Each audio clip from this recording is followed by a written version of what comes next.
Ciao, welcome to the Cannabis Marketing Live podcast, where we cover the latest cannabis marketing strategies and trends that are most effective in growing your cannabis dispensary, delivery service, or brand. This podcast is sponsored by MediaJel. MediaJel is the leading cannabis marketing platform, helping cannabis brands reach consumers through mainstream media channels. I am your host, Guillermo Bravo, and today we'll be discussing how to impact cannabis audiences with headline-worthy PR strategies with PR guru and founder and CEO of Grasslands, Ricardo Baca. Welcome to the podcast, Ricardo. How are you? Hey, Guillermo. Thank you so much for having me on, man. It's great to see you. I'm doing well. What a beautiful day. No, it is beautiful. Well, tell me the news. Everyone wants to hear about the Burner Forbes feature. Please, I want to hear it all. Well, thanks for setting me up for that one. But, definitely a celebratory environment here at Grasslands headquarters. Last week, we were able to help our clients at Cookies announce that their founder and CEO, Burner, is on the cover of Forbes. First cannabis executive ever to be on the cover of Forbes. This is huge, not only for Cookies, not only for Burner. Obviously, it's a huge win for the brand. We are thrilled to be a part of that team and help bring this massive earned media hit home. But I think it's huge for the industry too. What a powerful signifier that, hey, we're here, we're on the cover of Forbes. We're not perfect. There's a lot of work to do. In fact, while Burner and Cookies are being held up in this story, which is done by journalist Will Yakowitz, they're being held up as a success story, as champions. The cover cut line calls Burner the king of cannabis, which of course he is. But at the same time, the story really delves into the failures of legalization, the challenges, and how this has truly been botched on multiple levels by governments at every level. And it's necessary journalism. I've shared this piece with a lot of my network, especially people outside of cannabis, since we know that's where we're all going. That's where we're all marketing to.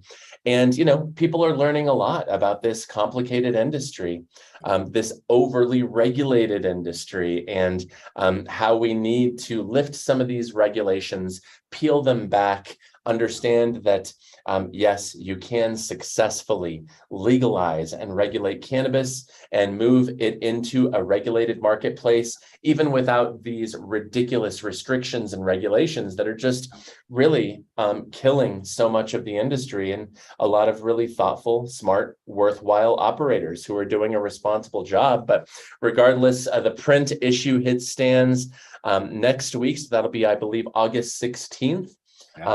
Definitely go out and grab the copy of Forbes that has one of our own on the cover and really important journalism out there. I appreciate everybody's well wishes, and we're sending them right back to our clients and partners at Cookies, who we've worked with for more than 3 years. Wonderful. I'm going to go get myself a copy, and I'm going to frame it here in my office. Damn straight, man. It's something to celebrate for all of us. I agree.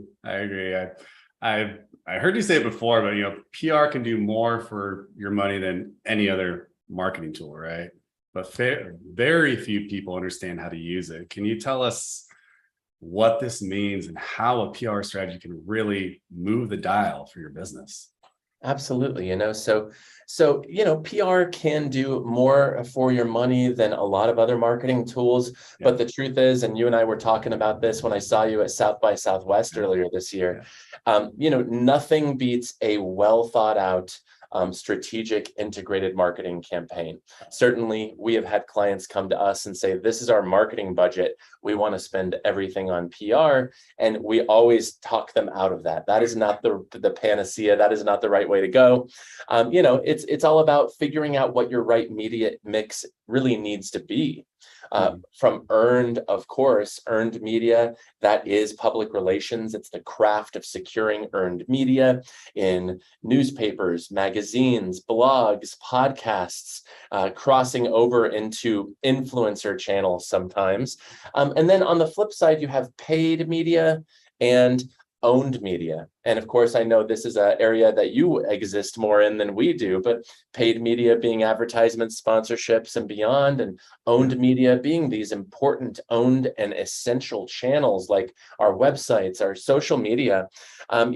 You need to be doing all three, and you need to be doing all three via a mix that is right for your brand, whether you're doing professional services like us, or you're selling products across multiple markets, or even if you're a single state operator, you really do need to be paying attention to all. But I would agree with you that public relations and earned media is essential. It's so powerful, especially because, when you look at Pew and Gallup, these very legitimate professional pollsters that have been around for decades upon decades, polling the American and global populations on our changing attitudes, whether it's about cannabis or marketing, this data tells us something really interesting. And that is that there is no more trusted form of media than earned media.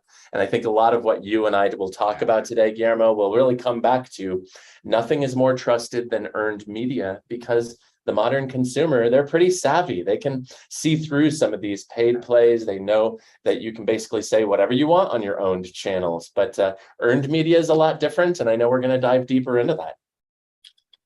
Yeah, it's the marketing mix in combining the earned media and owned media and paid media is, if you can get that mix right, you can really hit it out of the park. And I'm just thinking out loud here for the Cookies brand. Like, yes, they're on the cover of Forbes. Yes, they're on the Forbes website. What if you could pay to do a full page takeover of Forbes with Cookies? The entire website, the background, the headers, everything. Like, what better combination is there than that, right? And then you're driving customer intent, you're leveraging the earned media and the trust associated with that, and you're combining that with an engaging ad to get customers to take action. Like, it's that's the holy grail right there. It is the money shot, man, without a doubt. And we've been working very closely with the Cookies marketing team and Cookies leadership over the last 3-4 weeks, about how do you really take advantage of a once in a lifetime moment like this? Because Forbes magazine, it's no longer a monthly. They release 8 print issues a year, and Burner's on the cover of one of those 8 in a year. It's such a phenomenal thing. But of course, that's earned. And we've been working to really activate a strategy across their entire owned media empire, as well as some really thoughtful, strategic paid media plays. And it's been so fun to do that. We do that when we get other clients on the covers of trade magazines or big hits, for example, in like Bloomberg, Market Watch, New York Times, Wall Street Journal. Hell yeah, let's repurpose that. Let's help this earned media hit live forever via the power of our owned media channels and our paid media budget. So yeah, you're right. The mix, when you find it, is magic. And I feel really good about the strategy we worked on with Cookies and that they're implementing right now with us and other partners. And at the same time, we got 35 other clients we're jamming on too right now. You know how it goes. It's the agency game. Oh yeah. I saw that cover, first thing, and then I saw it about 100 times on my LinkedIn feed over the course of the week. So, the influencer campaign that was implemented just knocked it out of the park. And it's really, you didn't need to do anything. You earned it, right? You got the client, the placement. You don't need to sell this. It sells itself. The story's there. It's powerful. It's impactful, and people respect Burner. So.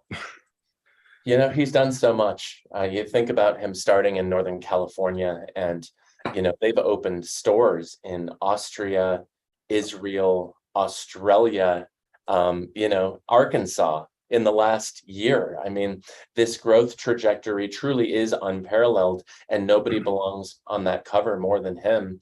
And this is truly an amazing entity that he's built, all built on the power of genetics and brand, and of course, a deep, passionate love and respect of cannabis. Yeah, and I'm here in Puerto Rico, and there's a Cookies store opening about 2 blocks from me. Like, that's they're everywhere. Yes. So let's talk about that. What type of With a PR campaign like this, like how does this build your brand equity? Brand equity is essential because, of course, we are all working on our individual brand equity. Yeah.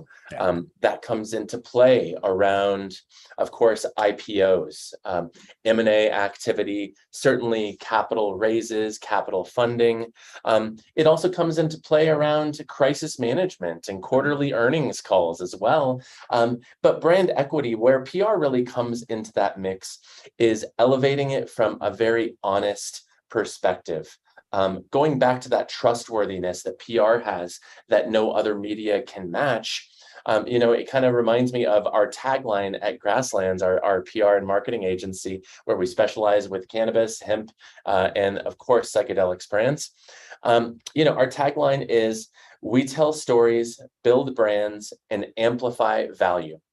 That last part, it really taught me an important lesson because I'm a lifelong journalist coming into this space about 6 years ago, starting Grasslands as an agency in late 2016 after I was leaving the Denver Post, where I was the cannabis editor there and founder of the Cannabis and all that stuff. But one of the biggest things that surprised me was the reason clients were coming to us to work, to be seen in earned media, in trade publications, mainstream, business and finance, lifestyle, was because they were working up to something bigger. We're working up to an M&A opportunity. We're working up into an IPO, and the legitimacy and trustworthiness of earned media is unparalleled. I mean, we have the data on that. And so that's really where the brand equity comes into play. It's a really powerful investment because if you're heading up on a big raise, this is the difference of your potential investor. They're prepping for that first call with you, that first meeting, and they Google your brand.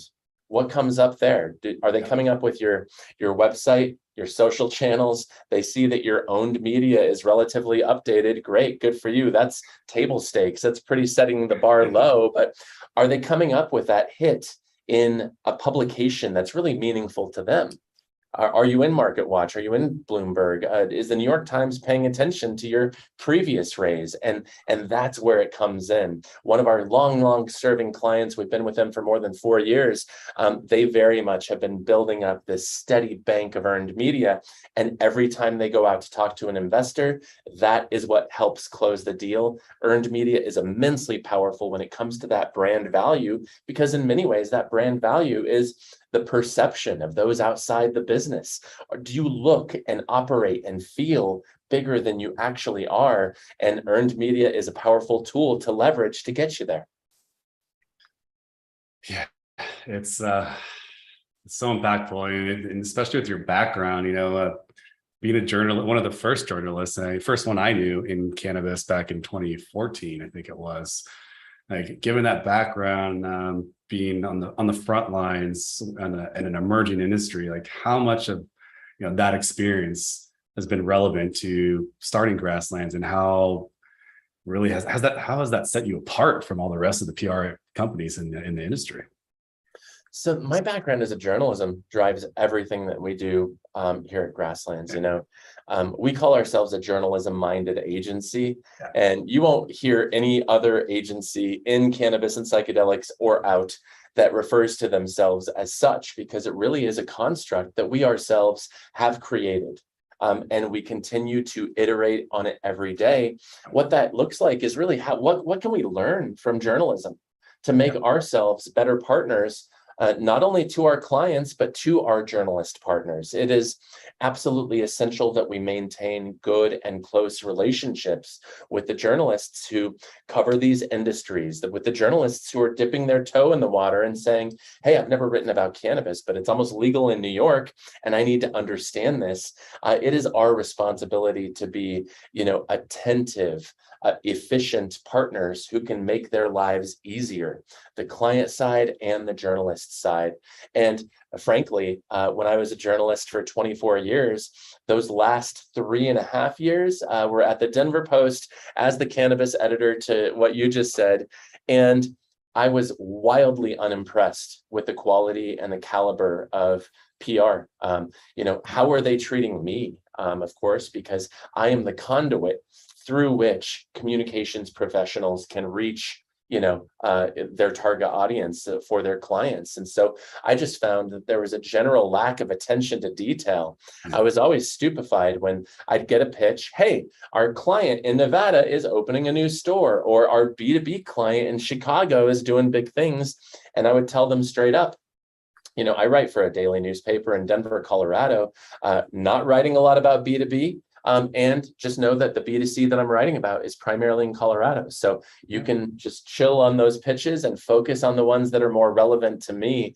And even though I'd give them that feedback, this is how to succeed pitching me and the Denver Post and the Cannabis, they would continue wasting my time by filling my inbox with shit that was just completely irrelevant. Yeah.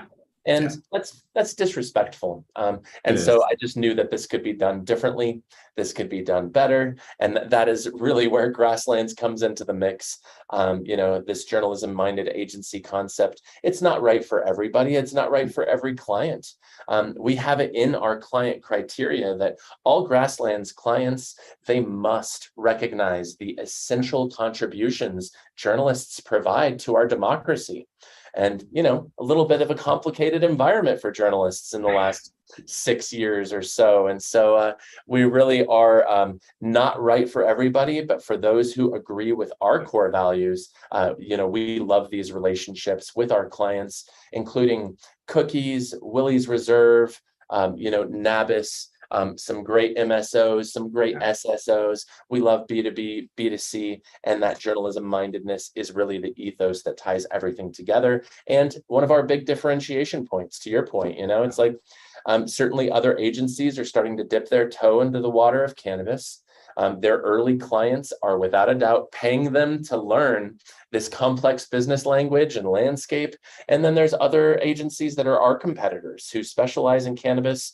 And that's great. It's a competitive environment. There's something for everybody. But what you get with Grasslands is, of course, this journalism mindedness. We are absolutely fluent in the complex business language of cannabis, psychedelics, plus, this background that I bring to the mix is a unique background that doesn't exist anywhere out there. I was a journalist for 24 years. That's a lot of observing PR professionals at every level and thinking about constantly, how can we do this better? How can we do this differently? And that's what we're trying to do every day over here.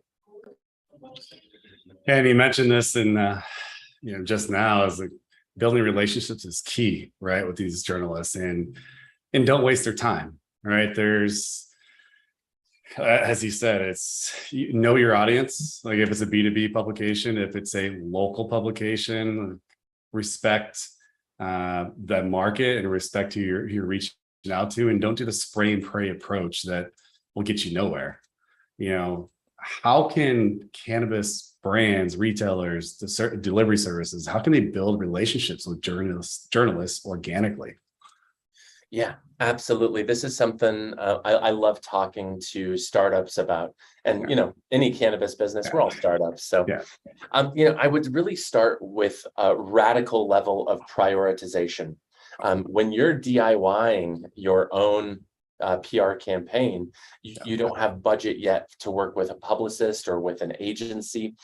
You can absolutely DIY this and give your brand this successful head start so that the PR is clicking with all of the rest of the integrated marketing. You can start generating more revenue so you can afford these agency partners and vendors to come in and supercharge your efforts.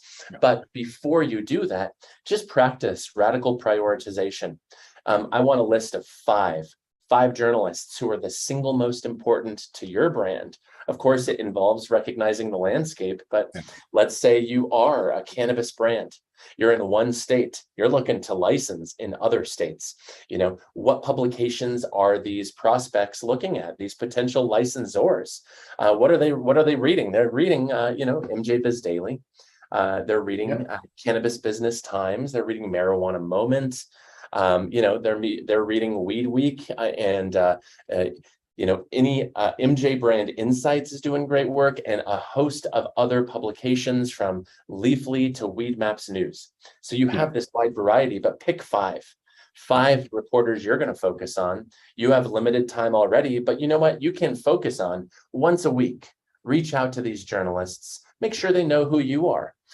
Hit them up on different channels. Follow them on Instagram and you get to know what their dog's name is. Throw that like on Instagram or a thoughtful comment. That goes a long way, because suddenly this device that you carry around everywhere, that's in your pocket at all times, that's such an intimate part of your life, your name is popping up on their device every time you engage with them. But then you're also dropping them an email, the occasional DM, everything is supportive. And of course, you're working up to an ask. And eventually it's like, hey, this is our brand. We do great work. We sell baked goods in, the tiny Arkansas medical market, but we're making the best infused baked products in the country. Here's why. Here's our value prop. Here's our 3 uniques. And then seed that idea. Nothing happens immediately, but if you seed that idea with these 5 journalists, you keep it going, you stay top of mind. The most important and most ignored element of social media campaigns is, of course, engagement, but you're engaging with them regularly. And next time they're writing a piece that might be relevant to you and what you do, what your brand does, what products you sell, then they're going to think of you. They're going to reach out with that DM. They're going to respond to that email and just say, hey, writing this piece, can you get back to me by the end of the day? And there you are. You have your first piece of earned media, and it only continues from there. We tell clients all the time, let's start small. Let's get you on that podcast. Let's get you in that trade. Let's get you in the weekly, whatever that might be. And let's build on that, because earned media doesn't only build credibility among investors and potential partners.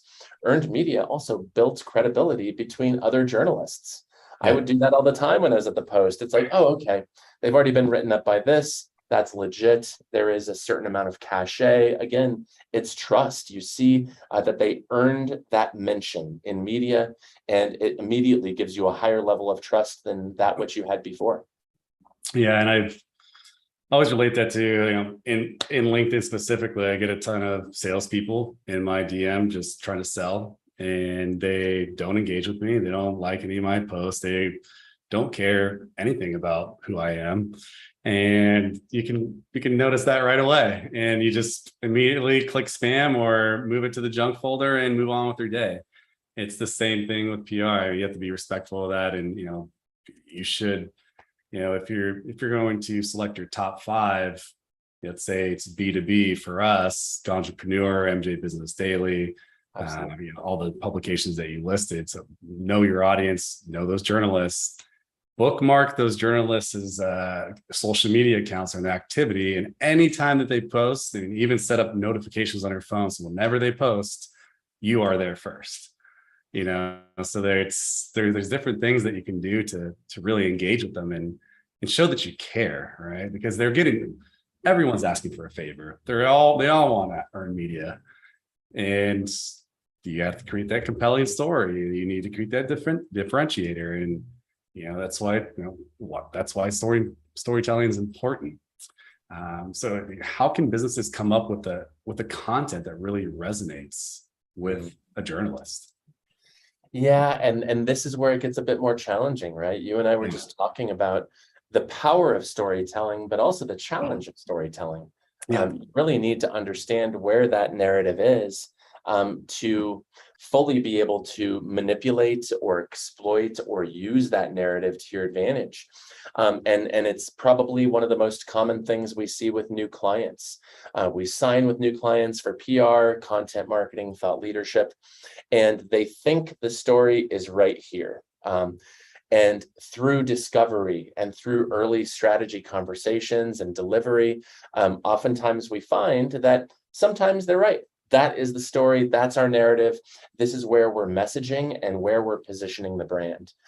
Most of the time, that they are a little bit off or very off. And it purely is having this expertise of what's happened before. Cannabis is a bit unusual, right? The things that Colorado was going through in 2013 is what New York State is going to now 9 years later.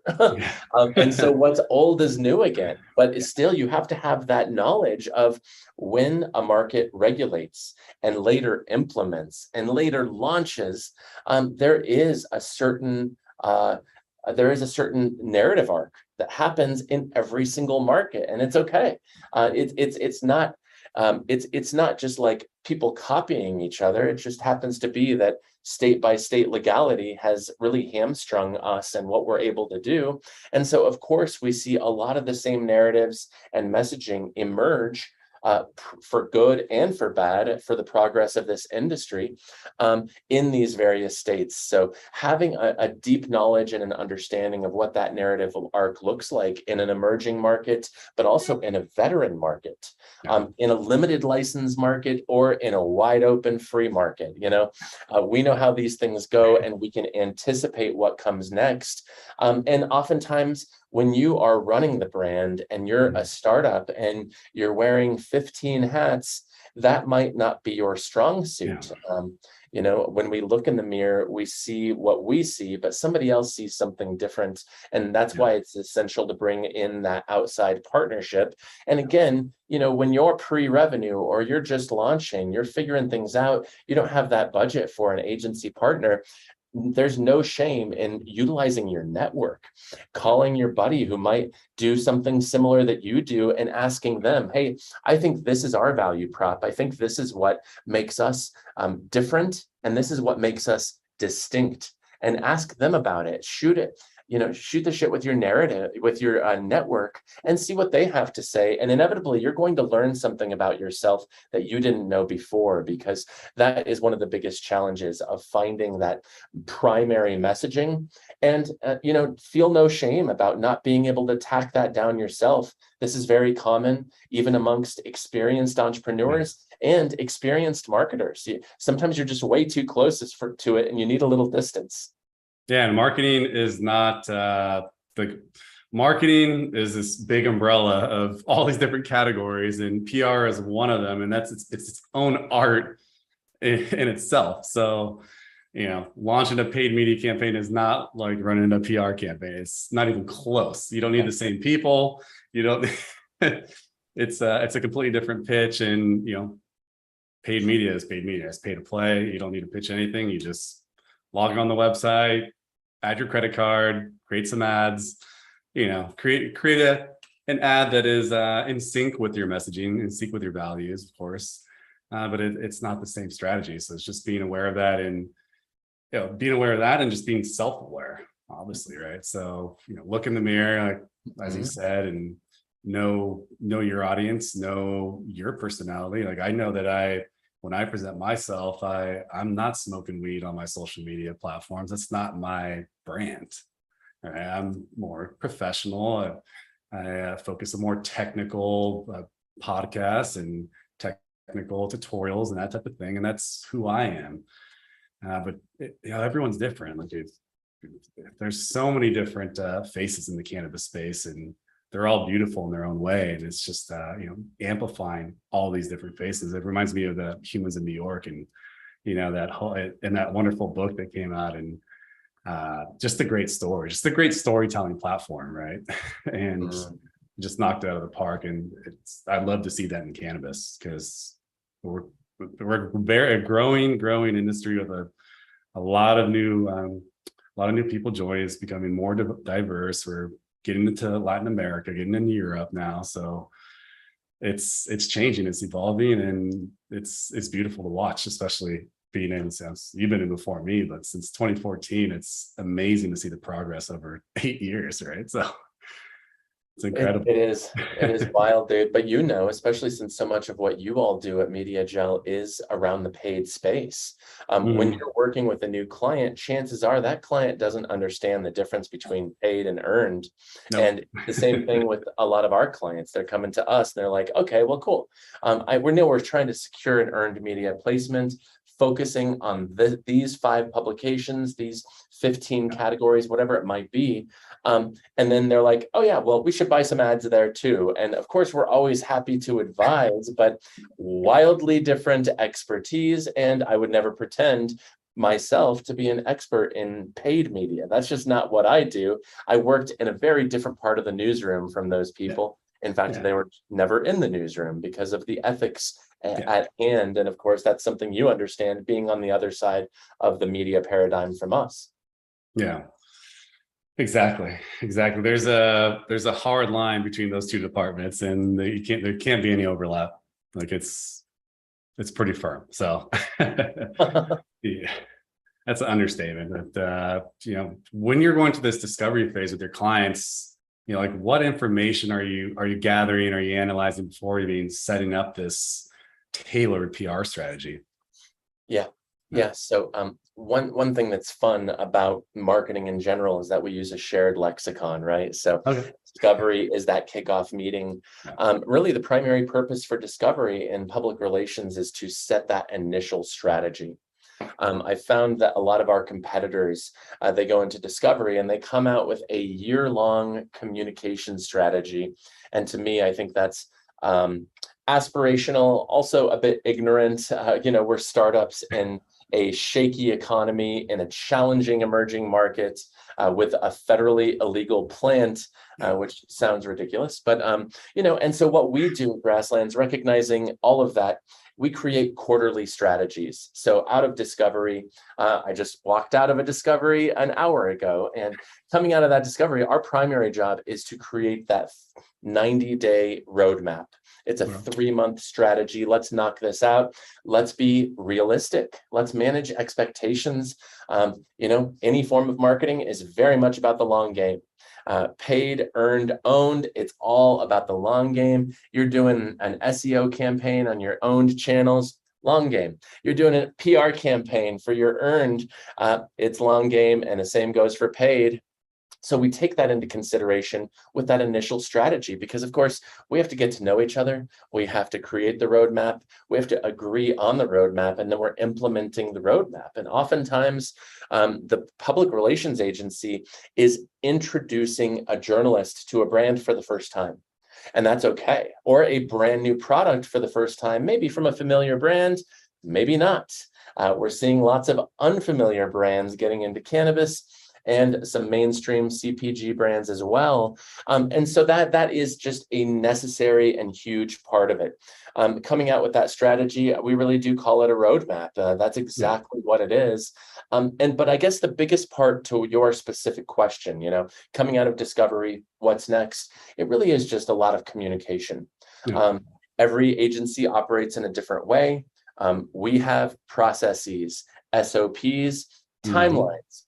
This is how a small business like ours works, and we need all of our partners to be aligned with that. Sure, certainly we can bend the rules sometimes. If we have just an amazing opportunity, yeah, sure, I'll work late. A colleague will work late all the time. We bend over backwards to make things right for our clients, but we also recognize that the way things work best for our clients is through an efficient structure of policies and processes. And that's the way we can create the most meaningful results and outcomes for a client.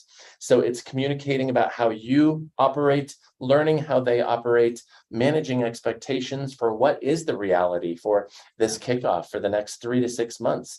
Absolutely, we're going to see some earned media wins, but if your ultimate goal is to get into the New York Times, great.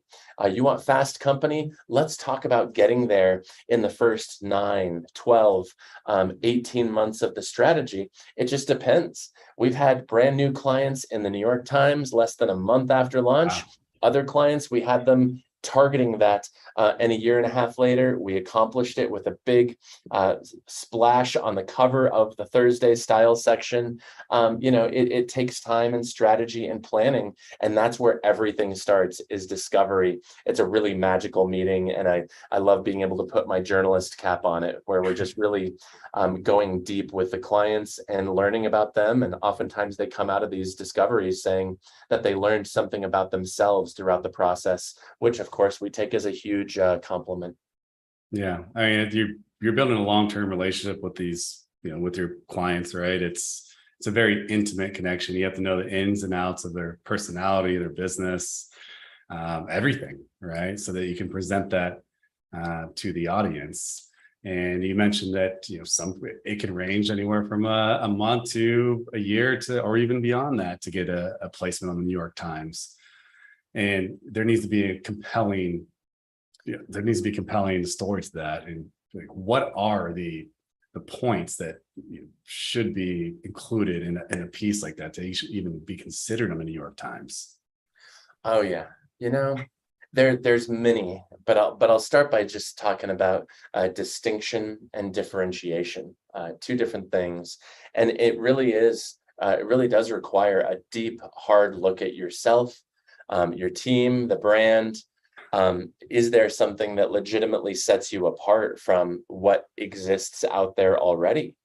I love the passion and the fervor of a first-time entrepreneur. I myself am a first-time entrepreneur, but passion only goes so far. Yeah. Do you have an idea that sets yourself apart from others? Do you have a background or a unique perspective that makes you different from others? You very kindly asked me earlier about journalism mindedness. There's no other agency in the world that practices this type of comms, because we ourselves created it and iterate every day. And so what is that for your business? Because I will always remember the first time this ever happened to me, and now it's happened 100 plus other times. But I met this guy at a happy hour, networking, cannabis industry in Colorado, chatting with him. He had a bold vision on this first conversation. The brand was CBD. The products were pretty similar to what existed on the market. But, after a 10-minute conversation, it seemed like there might be a there. And we met up for mojitos the next week. And I asked him, bring some marketing materials. Let's dive a little bit deeper and we'll see if there's a there for us working together. And about 20 minutes into that mojito sesh, I knew exactly that we could never work with this guy or his brand because, one, the passion wasn't even there. He was building a brand purely to sell. His goal was to sell this CBD brand less than a year. I promise you, he did not. Nothing against him, but he just didn't do the work ahead of time to make sure there was that distinction and differentiation. But also just recognizing his goals and what he wanted to do. I think he just didn't do any of the research, very little market research before he got into that. Unfortunately, we've seen a lot of that in the hemp space. And so that was just challenging because we weren't even a half an hour into our second meeting before I told him that unfortunately he doesn't have that distinction required to make earned media worthwhile. Yeah. And to your question about the New York Times, I mean, what are they looking for? They're absolutely looking for compelling stories and narratives. They're looking for messaging that doesn't exist out there. They're looking for spokespeople who need to be represented better in the pages of the New York Times. So, as we see the cannabis industry continue this march toward increasingly white male ownership and management structures, of course, we're starting to look like every other industry out there, unfortunately, but we can find those opportunities through the right spokespeople, through people of color, through women, through people who are representative of other populations and other categories. And so veterans, everyone. Yes. Yeah. That's massively important. But of course, even then, you can have the right spokesperson without the right narrative. You're just not going to go anywhere. A good example is like we work with this great brand, Coda Signature. They're a single state operator right now, Colorado only. But what a phenomenal narrative, because the co-founder is this incredible chef. Her name is Lauren Gockley. And she worked for Thomas Keller in Per Se, Midtown Manhattan. Thomas Keller, potentially the most well-regarded American chef for the last 10, 20 years. And, she learned so much from him being a pastry chef in his kitchen, and she brings that to the cannabis space. She's been practicing this craft since 2014, 2015, and Coda Signature still has these products that absolutely have that level of differentiation, that level of distinction. It's not a gummy. It's a pâte de fruits they call a fruit note modeled after a French confection. It's dynamic flavor pairings that are just really lovely. And when we told the New York Times about that story, after a couple of times laying the foundation, of course, educating them, coming up with an interesting hook, we loved seeing Lauren and Coda Signature in the New York Times. Total win. Yeah. Yeah, and you can see through people, you can see through the BS, right? I mean, you said within half an hour, you knew that it was a loser. And you don't need if earned media is not the right fit, you can consider other avenues. And we both know that the hemp and CBD industry it's very hard to differentiate with some of those brands. And a lot of founders are just coming in to create something, flip it, move on, get acquired. They don't really care about the industry or the vision or the long-term impact of that in the industry. So just being aware of that. And there's a lot of mistakes that people make, and I'm sure you've seen them all in the cannabis industry. So how can businesses stay vigilant about not making these mistakes? Like, what are the top mistakes that people are making? Oh, well, starting with the first part of your question, how can they, avoid them entirely? Yeah. Sometimes it's up to us and it's our fault, Yeah. and sometimes it's not up to us, and we just happen to be starting a business at the beginning of a global pandemic or an economic recession, whatever it might be. But I think, of course, thinking about the worst case scenario constantly, and at the very least, having some sort of a plan. It could be as simple as a 2-page Google Doc called "If Shits Hits the Fan," and it's like, cool.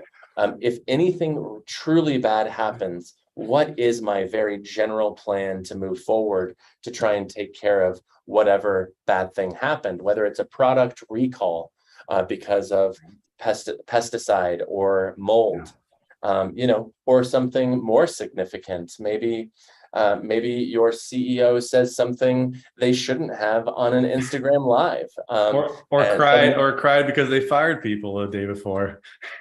Oh, that's been fascinating to watch, hasn't it? Jeez. That just took its own path. Yeah, my team and I were just talking about that this morning. But this very loose crisis management plan, it could be as simple as, hey, I'm going to call my friend Guillermo because he's super savvy, and if something truly bad happens to my organization, I trust him. He knows me. He knows my organization. He will have some advice. That can be the simple foundation and a thought starter for what you end up building in this basic 1 or 2 page crisis management plan. Just thinking about that worst case scenario is essential. But in terms of avoiding the inevitable crisis, of course, you and your team brought it up really well and poignantly in some of the marketing materials promoting this webinar and this podcast, that, it does take a lifetime to build up a reputation, and it can be destroyed like that with a single tweet, with a single sentence, especially as we have more opportunities for live streaming exactly like this. And so to avoid some of these major obvious happenings that we see the most, I think it's very much having your messaging laid out and sticking to your messaging. That is absolutely essential. And messaging isn't necessarily something that comes naturally to entrepreneurs even. I would also say it's about talking points, staying on those talking points, recognizing when you might be getting a little bit out of your depth. Back in the day, Guillermo, I was when the Denver Post announced that I was their first cannabis editor, they, there was a bit of a media brouhaha, and suddenly I'm being interviewed by the New York Times, and I'm on All Things Considered with Audi Cornish, and then I'm, literally sitting on the couch at The View between Whoopi Goldberg, Jenny McCarthy, and Barbara Walters. And what an experience! wild days. And I learned at that point the most powerful thing you can say in some of these environments and these opportunities is, I don't know.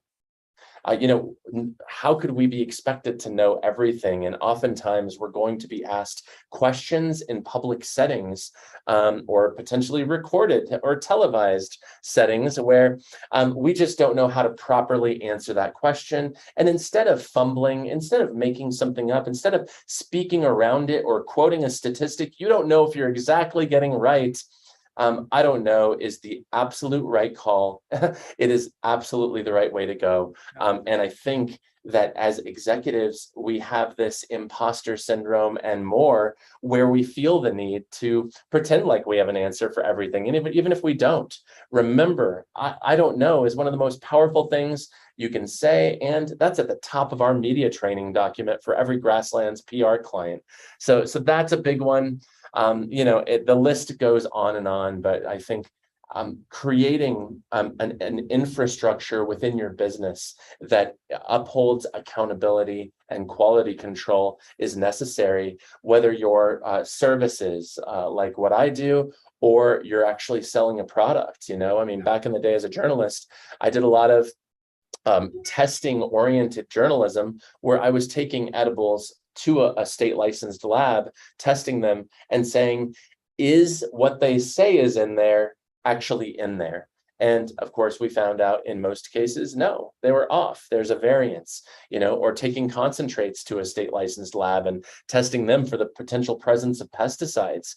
Lots of pesticides that we should not be inhaling into our bodies, especially after exposing them to extreme heat. In the mix of these things. And so what always happened was they had bad partners. Sometimes it was a bad grower who was about to lose a room and went to the significant extreme of using myclobutanol or one of these active ingredient chemicals. And next thing you know, they're getting popped by the regulators for using something that is dangerous for human consumption. And so I guess in all of those kind of crisis opportunities, I think executives need to be open, honest, and also not say too much. Saying more is oftentimes where you get yourself in trouble. But you should accept the responsibility for what you've done. If you're facing a recall, you should rededicate your commitment to quality and tell your consumers what changes you're making so that never happens again. And then, of course, keep it short. Keep it brief. People get in trouble when they just keep going on and on and on. And it's better just to say, okay, we're going to limit this to 3 sentences or 2 paragraphs, whatever that might be. Less is more. And really just monitor the messaging you're putting out. Make sure you're looking toward the future, but also importantly, make sure you're owning up for the mistake. We're all human. Nobody wants to see somebody dodging it or blaming somebody else. If the buck stops with you as the CEO, as the lead cultivator, then own it right there and just move on. Yeah, own up to your mistake. Honesty is key. Authenticity, transparency, all should be top priority. And yeah, I mean, less is more. I find myself sometimes, if I'm on a live session, taking 2 to 5 seconds to make sure that I'm responding in the right way.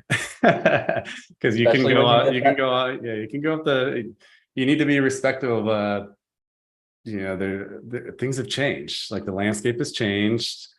We need to be more inclusive, right? You need to be aware of your audience, your guests. Be respectful of their history, their background, what makes them unique, and make sure that that you're just being respectful, really, because it's changing fast, and it's hard to keep up sometimes. It is, man. And you raise a good point there too. That's such a dynamic, strategic point that a lot of people don't take into consideration. Who is your target audience, and how can you best speak to them in a language that they will best respond to? It really does come down to messaging and positioning. But we were just talking to a client about this the other day. When you're doing an interview and you're talking to some heady publication, you're talking to a freelancer for maximum yield, you can get deep about newts and mediums and all of the inside ish But then when you're talking to the daily newspaper reporter who is not savvy on this industry, you need to change how you talk. You need to meet them where they're at, because the more you give them, the more you meet them where they're at, they're going to help you help position you and your brand in front of their audience, which is not the maximum yield reader. We're talking about the LA Times and maximum yield. There's not a lot of overlap there. And you need to make sure that you're speaking to these journalists so they can speak to their audiences, which is your end consumer, in a way that they most understand. Yeah, and I was just talking with a friend before this call, and he's in the real estate business, and he's an investor, right? So he's a suit, but he says that when he goes to look at any of his properties, he never wears a suit, he never shaves, he plays the part, wears the right shoes, wears the right clothing, and connects with his team. They don't want to connect with a suit. They can't relate. They just think this is another guy from the office. I don't want to engage with them. But if you come and you speak the same language and you dress the part, and have a few beers with the guys, it'll go a long way. And it's the same with cannabis. If you're going to go to MJ Business Daily versus a Hall of Flowers, it's a completely different experience, different audience. And you just need to be aware of that. You need to play the part. So. Absolutely the truth, man. And I hope to see you at both Hall of Flowers and BizCon. We'll be at both. Oh yeah, MJ Unpacked, Benzinga has definitely got the whole tour coming here in about 4 weeks. I know, the fall. I'm already a little bit nervous. It's gonna be fun. I mean, I'm excited with how the cannabis industry has progressed. I know there's a lot of challenges. I don't want to downplay that. I know that people are experiencing all types of challenges depending on which state you're in, whether it's the 70% drop of price per pound of flour, or it's 280E, or if it's regulations. Like they're pretty much handcuffed to be successful in this industry. So real shout out to all the entrepreneurs in this space, and being just kind of working through the pain. And it's tough, and you just have to stay in your lane, stay focused on your differentiator, which is what we've been talking about today, and know who you are as a business. Like Jeter's a perfect example. There's a reason that they're the top pre-roll company in California.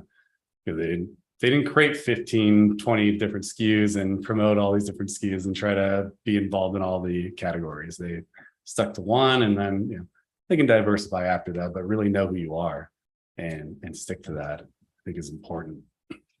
I can agree more, man. And when you're like, organizations like yours, like ours, and so many others, when you are not subject to these draconian regulations and policies and tax codes, our hearts go out to these plant touching members of our community as well. It's great to see small wins like the removal of the cultivation tax in California. It's not enough. We need more. But at the same time, this is now a playbook that we at least have access to. And I want to shout out to all of the organizations, brands, executives, advocates in California that changed that law, pulled back that regulation. This is how we peel back. And now we need to start doing that in every market across the country. The time is now. Of course, we're facing other challenges that'll start again with the new state legislative sessions around potency and these baseless concerns. And so, heart goes out to them, and I know they're feeling the pain, and that certainly trickles down to businesses like ours, which is why we need to band together and, peel back some of these regs and change the messaging out there in the public consciousness, because we need the public coming back into dispensaries, especially in California, Oregon, Colorado, Michigan, and a couple of these other markets. Yeah, and definitely, hold your local regulators, politicians, everything accountable too, right? And it's be active, participate in the community. It's really important in this industry, especially. It's a small community, so word gets around fast. If you are your reputation, could be could be gone, as you said, in one sentence, one word, one. Yeah, we've seen it a lot lately in the media. Every day in LinkedIn, I see someone, a CEO, Elon Musk every other day, you know. He's a popular one. Yeah, yeah.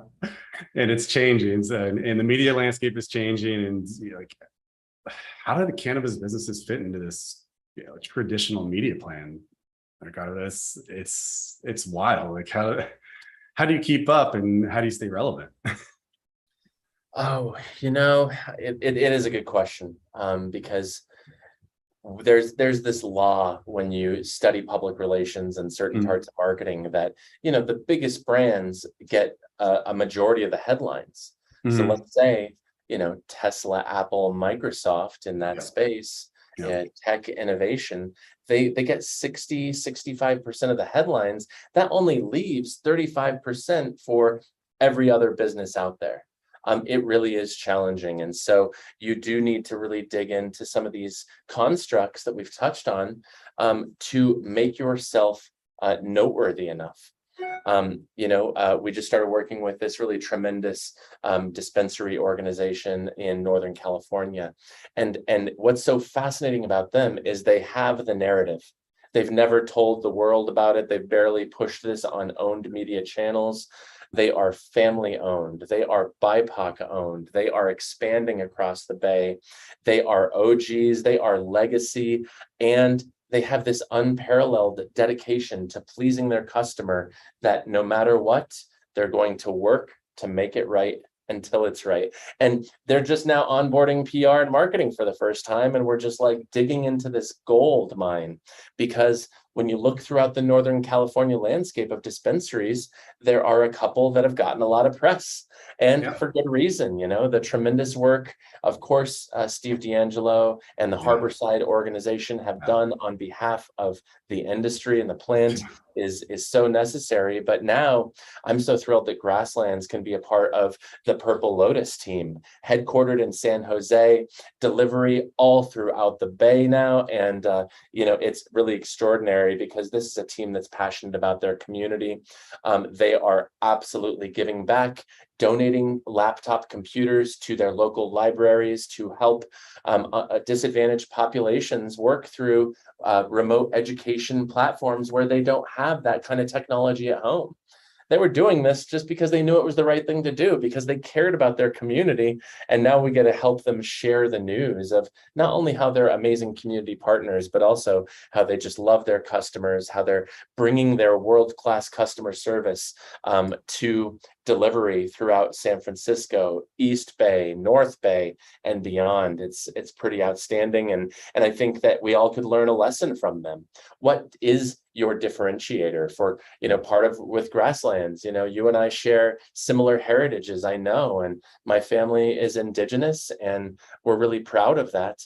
And I also am very proud and thankful that I went to college on a scholarship and internship program that was very DEI focused. And so 2 years ago, after the murder of George Floyd, my colleagues and I worked day and night to create a diversity and marketing internship that can open up opportunities for people of color. Love it. Anybody from an underrepresented population in marketing and cannabis. And we're in the process of wrapping our second cohort now. Some of our colleagues out on the floor right now, we had 3 interns this year, all young women of color, all really talented young marketing professionals. One at UT down in Austin, CU Boulder represented, and another one has been graduated for a while. And it's just so extraordinary. That's passion. That's our passion. That is our main CSR initiative, to give back to our community and to change the face of our agency and the industries in which we work. But with your business, what makes you different? And ask yourself that, and really hold yourself to the fire. Call that most trusted member of your network and say, hey, this is what I think makes us different. Do you agree? And if you don't have an answer, or if you don't have a satisfactory answer, then you need to do some soul searching, and you need to figure Yeah. out what that is, because without it, it's going to be really hard to succeed. Yeah, agreed. And I'm all about that. I'm all about uplifting the community. and providing education. And I just remembered we should meet for drinks or a smoke out in Denver. I'll be out there for a mastermind group or a BCB where we are educating minority owners of color. So it's all marketing and training and executive training related. And there's not a better feeling than giving back. And if there's some value I can share with you, and if anything I can do to help you grow and live a better life, I'm all about that. And it hits the heart, right? And it's there's nothing that you can do to really replace that and give back to the community. And I've always made it a point to really invest time in that and being involved in the community and in any way, like the Last Prisoners Project. We have a foundation at MediaJel where we're giving marketing grants to BIPOC veteran women-owned businesses, and we want to see them succeed, and we want to share our expertise with you. We want to mentor you, and we want to see you last through all this turmoil, right? Because it's wild out there. So it's all part of the mission. There's a lot of different reasons why we've joined the cannabis space. Mine was a personal reason. I had a friend that was diagnosed with a brain tumor, and she used cannabis to treat her brain tumor, and she's with us thankfully today, working at a cannabis store. That was my catalyst to get in this space.